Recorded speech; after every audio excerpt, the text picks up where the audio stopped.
Baik, hari ini kita akan belajar tentang hadis, ya. Hadis tentang menyayangi anak yatim. Apa sih yang dimaksud dengan anak yatim? Anak yatim itu siapa maksudnya? Tahu nggak?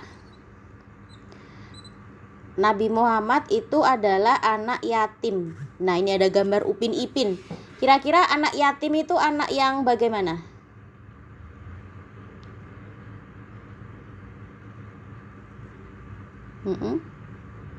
Yang orang tuanya, iya betul, orang tuanya sudah meninggal, ya. Jadi bukan sekedar tidak ada. Kalau tidak ada itu bisa jadi orang tuanya pergi atau orang tuanya berpisah, ya, itu bukan anak yatim namanya. Ya, misalnya orang tuanya berpisah atau orang tuanya pergi entah kemana. Nah, itu bukan anak yatim. Tapi anak yatim itu anak yang orang tuanya sudah meninggal. Nah, Nabi Muhammad itu adalah anak yatim, ya. Sejak di dalam kandungan, Nabi Muhammad sudah ditinggal meninggal oleh ayahnya. Ayahnya sudah meninggal. Baru umur 2 tahun ibunya yang meninggal, ya. Nah, Nabi Muhammad adalah anak yatim. Sekarang kita akan membaca ini hadis tentang menyayangi anak yatim. Apakah kamu tahu siapakah yang dimaksud dengan anak yatim? Nah, kata yatim itu berasal dari kata yutmun, bahasa Arab, ya. Berasal dari kata yutmun yang berarti kesendirian. Sementara secara istilah, anak yatim itu adalah anak yang ditinggal ayahnya sejak kecil sampai usia balik. Sementara yang dimaksud dengan piatu itu adalah ketika seorang anak tidak memiliki ibu atau ditinggal ibunya wafat atau meninggal. Jadi kalau anak yatim itu maksudnya ayahnya yang meninggal. Kalau piatu itu namanya ibunya yang meninggal. Kalau yatim piatu berarti bapak ibunya meninggal semuanya. Nah, di dunia ini nasib seorang anak dengan anak lainnya itu tidak sama. Ya, benar apa tidak? Ya, misalnya Nazira sekarang bisa hidup enak, tinggal di Jepang, ya, bisa punya pengalaman hidup di luar negeri, bisa sekolah, ya, bisa bahasa Jepang, ya. Mau makan apa-apa diturutin, pengen beli apa-apa diturutin misalnya. Coba sekarang bayangkan di belahan bumi yang lain, di Palestina misalnya. Kira-kira anak-anak itu seperti Nazira atau enggak? Ya, nasibnya jauh berbeda. Di sana anak-anak Palestina itu setiap hari tidur dalam kondisi lapar dan kedinginan. Kalau musim dingin kedinginan, kalau musim panas kepanasan. Ya, dan mereka hanya bisa tidur di tenda, ya. Setiap hari tidur dalam kondisi ketakutan, ya, nggak tahu dia masih bisa hidup apa enggak besok, ya. Jangan-jangan besok sudah dibom sama Israel, ya. Jangan-jangan besok dia sudah nggak punya bapak ibu lagi, ya, nggak punya masa depan. Anak-anak Palestina tidak tahu masa depannya seperti apa, ya. Jangankan mau sekolah, mau makan aja dia sulit, ya. Nggak tahu dia nanti malam bisa makan apa enggak, ya. Besok pagi ada makanan apa enggak, besok pagi dia masih hidup apa enggak, ya. Dia nggak tahu. Bahkan untuk sampai besok aja dia nggak tahu nasibnya seperti apa. Nah, jadi nasib anak-anak di dunia ini tidak sama semuanya. Jadi kita harus bersyukur kalau kita ini di dunia masih punya kedua orang tua. Nah, di sisi lain, jangan berkecil hati jika ada di antara teman-teman kita yang sudah kehilangan orang tua. Nah, karena janji Allah itu pasti.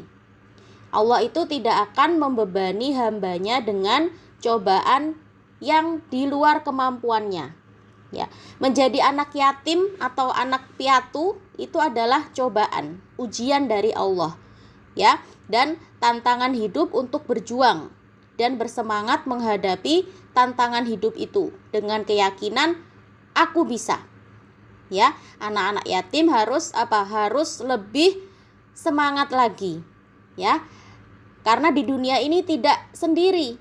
Ya, harus yakin bahwa banyak orang yang peduli, termasuk yang sangat peduli dan sangat menyayangi anak yatim piatu itu adalah Rasulullah. Karena apa? Karena Rasulullah sendiri adalah anak yatim piatu.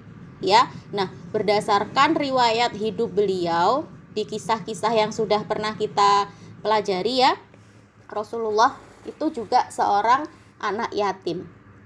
Bahkan semenjak di dalam kandungan ibunya, ayah beliau sudah meninggal. Siapa nama ayahnya? Abdullah bin Abdul Muthalib. Ya, namanya ayah Rasulullah itu adalah Abdullah. Ya, sejak di dalam kandungan ibunya, ayahnya sudah wafat. Nah, karena kisah hidup ini pula Nabi Muhammad dalam sebuah hadisnya menyinggung kedekatan beliau dengan orang-orang yang suka memelihara dan menyayangi anak-anak yatim di surga. Bagaimana bunyi hadisnya? An Sahli bin Sa'din qala Rasulullah sallallahu alaihi wasallam ana wa kafilul yatimi fil jannati hakadha wa asyara bisababati wal wusta wa farraja bainahuma syai'an rawahu al-Bukhari. Nah, apa ya kira-kira artinya hadis Nabi tadi? Kita baca bersama-sama arti hadis menyayangi anak yatim.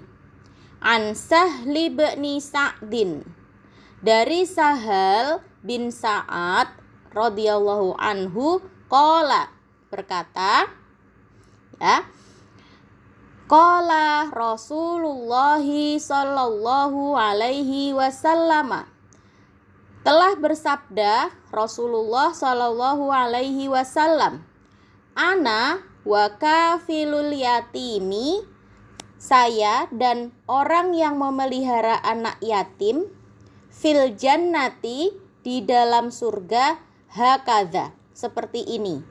Ya, jadi Nabi Muhammad itu waktu itu sedang mengajar para sahabat, kemudian bersabda seperti ini. Ana wa kafilul yatimi fil jannati hakadha. Sambil tangannya Nabi Muhammad itu memberi isyarat seperti ini. Perhatikan Ustazah. Tangannya Nabi Muhammad memberi isyarat seperti ini. Ana, aku dan orang-orang yang menyayangi anak yatim itu seperti ini di surga, katanya Nabi Muhammad. Nah, terus dan beliau mengisyaratkan wa asyara bisababati wal wusta, dan beliau mengisyaratkan dengan jari telunjuk dan jari tengahnya. Jadi sangat dekat sekali Nabi Muhammad dengan orang-orang yang menyayangi anak yatim itu nanti di surga sangat dekat sekali, seperti jari telunjuk dan jari tengah. Jadi tidak ada yang memisahkan. Gitu ya maksudnya. Wa farraja bainahuma syai'an, serta merenggangkan keduanya. Jadi artinya begitu.